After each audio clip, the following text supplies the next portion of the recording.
ইউরোপে একেবারেই এই খাবারটি পাওয়া যায় না। সেই খাবারটি হচ্ছে চ্যাপার পুলি এবং খুব গুরুত্বপূর্ণ। সেটা বাংলাদেশ থেকে আমার কাছে কীভাবে আসলো, আর কে পাঠালো এবং কার মাধ্যমে আসলো, সেটা আজকে আপনাদের সাথে শেয়ার করব। আমার কাছে এই খাবারটি হাতে পাওয়ার পর মনে হচ্ছে আমি আকাশে চাঁদ পেয়েছি, কারণ আমার খুব কাছের এবং প্রিয় মানুষ, যার জন্য আমি বেঁচে থাকি, তিনি এই খাবারটি আমার জন্য পাঠিয়েছেন, আমার মা।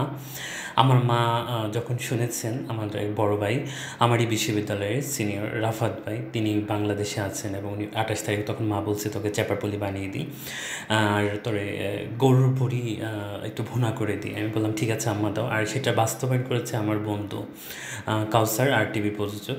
সে হঠাৎ করেই ময়মনসিংহ গিয়েছিল, তারপর সেখানে আমার বাবা চ্যাপার পুলি এবং এগুলো দিয়েছে।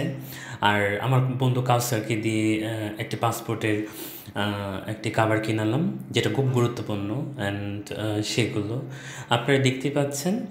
পুলি দেন এই পুলি এবং এগুলোর সাথে রান্নার খাবারের সাথে আরও কিছু জিনিস এসেছে। এটা হচ্ছে আমার লাইভ, যেহেতু আমি একজন টেলিভিশন সাংবাদিক, সেখানে আমাকে লাইভ দিতে, লাইভের জন্য আমার মাইক্রোফোনটা খুব দরকার ছিল, সেটা আর টিভির জন্য সেটা আমি হাতে পেয়েছি। এটা রাফি কিনে ব্যবস্থা করেছে, এটা পাঠিয়েছে রাফি অ্যান্ড সবচেয়ে গুরুত্বপূর্ণ বিষয় হচ্ছে এই জিনিসগুলো আমি পেয়ে খুবই আনন্দিত এবং খুবই কৃতজ্ঞতা প্রকাশ করছি, যাদের জন্য আমি এগুলো পেয়েছি। আর আমার মার জন্য তো ভালোবাসায়, যার জন্য আমি বেঁচে আছি।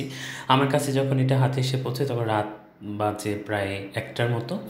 আপনারা দেখতেই পাচ্ছেন আমার ডরমেরি থেকে রাতের দৃশ্য। তাই বন্ধুদের সাথে শেয়ার করলাম আমার এই অনুভূতিটা।